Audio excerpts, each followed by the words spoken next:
Ashama harka fuudhi nagaan koo kan jaalalaaf kabajaa iddoo jirtan maratti sinaa ga'u akkam jirtu nagaa keessanii an obboleettiin keessa nagaa koodha isinillee akka nagaa taatan abdiin qaba. Namoonni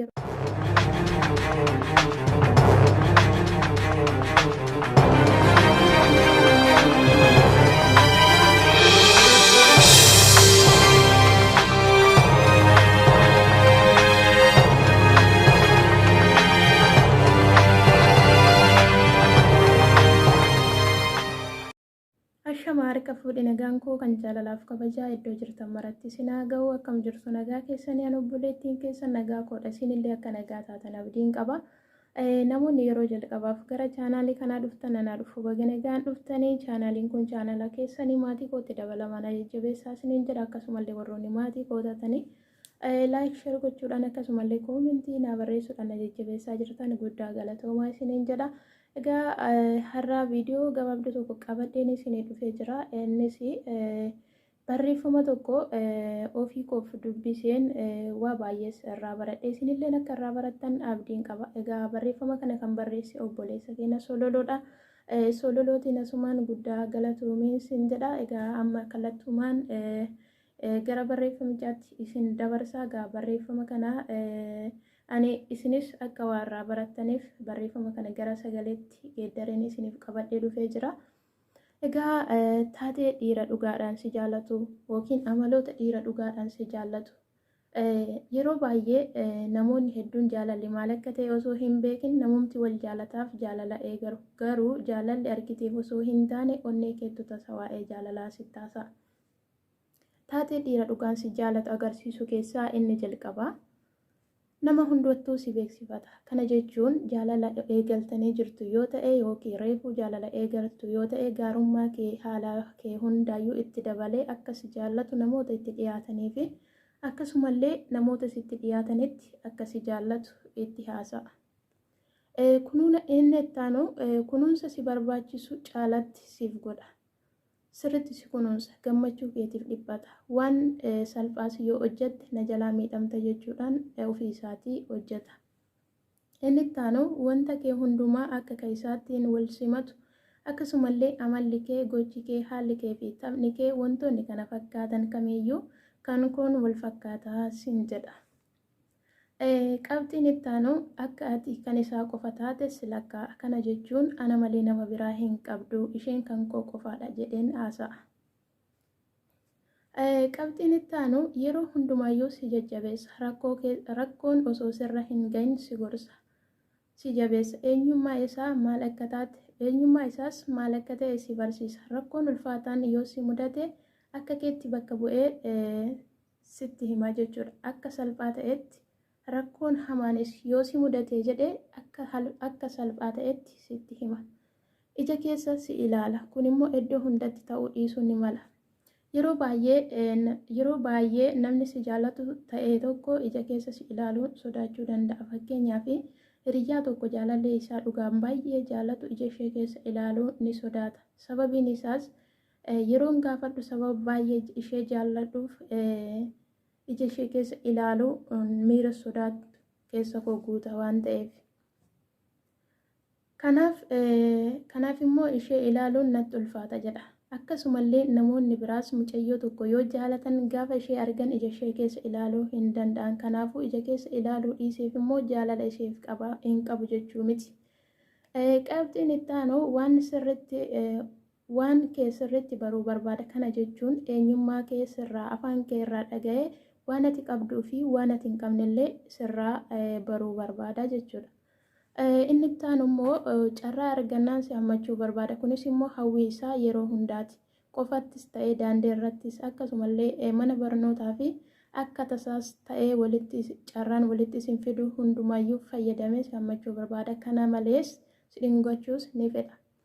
Qabxiin itti aanu yeroo ijaan wal irra buutan itti tola. Kunis immoo akka tasaa ta'ee itti yaadee garaa isaa yoo ilaalte baay'ee gammadaa jechuudha. Qabxiin itti aanu si argachuu isaatti akka nama carra qabeessaa of godhe hundatti odeessa. Yookiin immoo akka nama looturii yookaan diiviin baheetti sababa si argateef nama hundatti odeessaa jechuudha. Qabxiin itti aanu namaan yeroo wal si barsiisu miira gammachuutiin, kana jechuun hiriyaa isaatiinis yoo ta'e maatii isaatiin namoota kamiiniyyuu yoo wal si barsiisu gammadaa ta'ee wal si barsiisaa jechuudha. Qabxiin itti aanu immoo jiruu isaa keessa harki kee akka seenu eeyyama.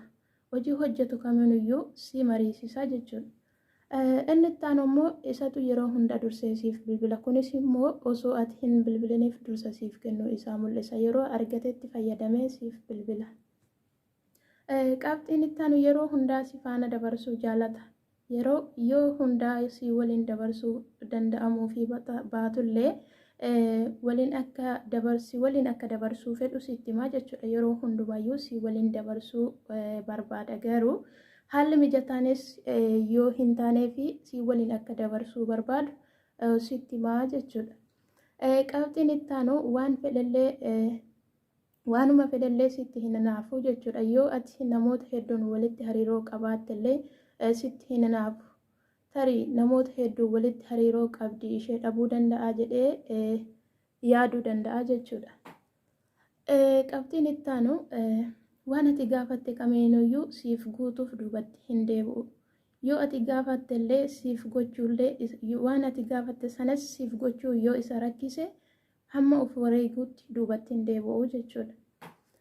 Qabxiin itti aanu waan qabu hundumaayyuu sitti hambifatu. Kun immoo waan si gammachiisu hundaa ofirra dabarsee siif godha. Osoo ati hin gaafatin waan si barbaachisuuf siif kennaa jechuudha. Qabxiin itti aanu siif jedhee fageenya ni imala. Kunis immoo fageenya irra yoo jiraate ati kootti jennaan bakka ati jirtutti ni dhufa. Tarii haalli mijataa yoo qabaachuu baatellee si hubachiisa jechuudha. Qabxiin itti aanu waan fedhe balleessitus mufii tokko malee dhiifaman irra sii darba. Kanas dogongora uumte taanaan osoo ati dhiifama hin gaafatin illee calliseetuma akka waan homaan balleessineetti ilaalaa jechuudha. Qabxiin itti aanu immoo ilaalchi kee isa biratti iddoo guddaa qaba. Waan kamii irrattuyyuu ilaalchi ati qabdu isa biratti baay'ee guddaadha. Oduu keessee qeen taphata. Kun immoo oduu ati haasoftu hundaa isa gammachiisa jechuudha. Kan irraa ka'uudhaan wanti ati haasoftu kan nama hin kolfisiisneessu yoo ta'e inni ni kolfaa jechuudha. Qabxiin itti aanu waanuma si biratti argameef qofa gammachuun itti dhagama. Wayita si bira hin jirre baay'ee gaddaa jechuudha. Qabxiin itti aanu immoo akka hiriyaa isaatti si ilaala. Hiriyaa jechuun dhoksaa garaa ofii kan mariisisan keessa isaa tokko akka ta'e beekamaadha. Kanaaf akka hiriyaa isaatti beekamtii siif kennaa jechuudha. Akkasumallee osoo ati homaa hin godhiniif calliseesuma faana ta'uu qofaaf gammada. Kunis immoo jaalala dhugaa fi sirrii siif qabu agarsiisuu isaa keessaa isa tokko jechuudha. Qabxiin itti aanu kabajaan ofitti si qaba. Jireenya isaa keessatti eenyuufuu iddoo hin kennine siif kennaa jechuudha. Qabxiin itti aanu immoo uffattee dhiiftees jaalalli inni siif qabu hin hir'atus hin dabalus.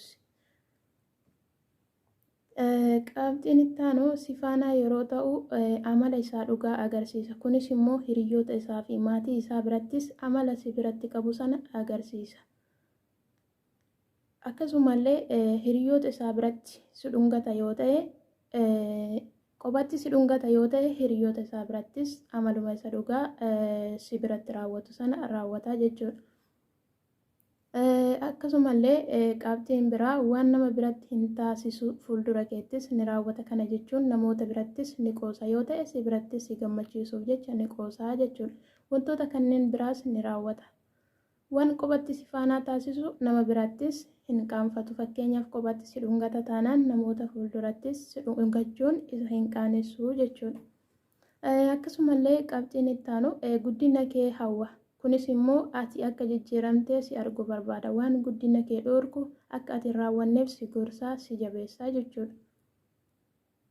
Qabxiin itti aanu rakkoo kamiyyuu keessaa si baasuuf yeroo kamiyyuu qophaa'aadha. Kun immoo haalli inni keessa jiruu fi rakkoon ati keessa jirtu murteessaadha. Garuu rakkina kamiyyuu si waliin hirmaatee akka rakkoo sana keessaa baatuuf ofii isaatii rakkoo sana sirraa fuudhee si gammachiisa. Qabxiin itti aanu ana jechuu dhiisee anaaf si jedhee waan godhe keessatti anatu godhe jechuu dhiisee anaaf situ godhe jechuu jaallata. dhumarratti yeroo inni jaalala kennu waxalamee harkasitti kennatu akka si jaalatu addaan baafatta. Yeroo kana immoo akka inni si jaalatu waan beektuuf tole jechuun dirqama. Tole hin jenneef taanaan carraan jaalala dhugaa akkasii deebitee argachuun ati carraan ati qabdu dhibbaadha. Kana immoo kanarra immoo abbatu of mara jedhee miti reebofni barreessaan Sololoo Oofishaalidha. Barreeffama kanarraa akka waa baay'ee hubattan abdiin qaba. Egaa yaada keessan koomentii jalatti barreessuu hin dagatinaan isiniin jedha. Waan na waliin turtaniif guddaa galata.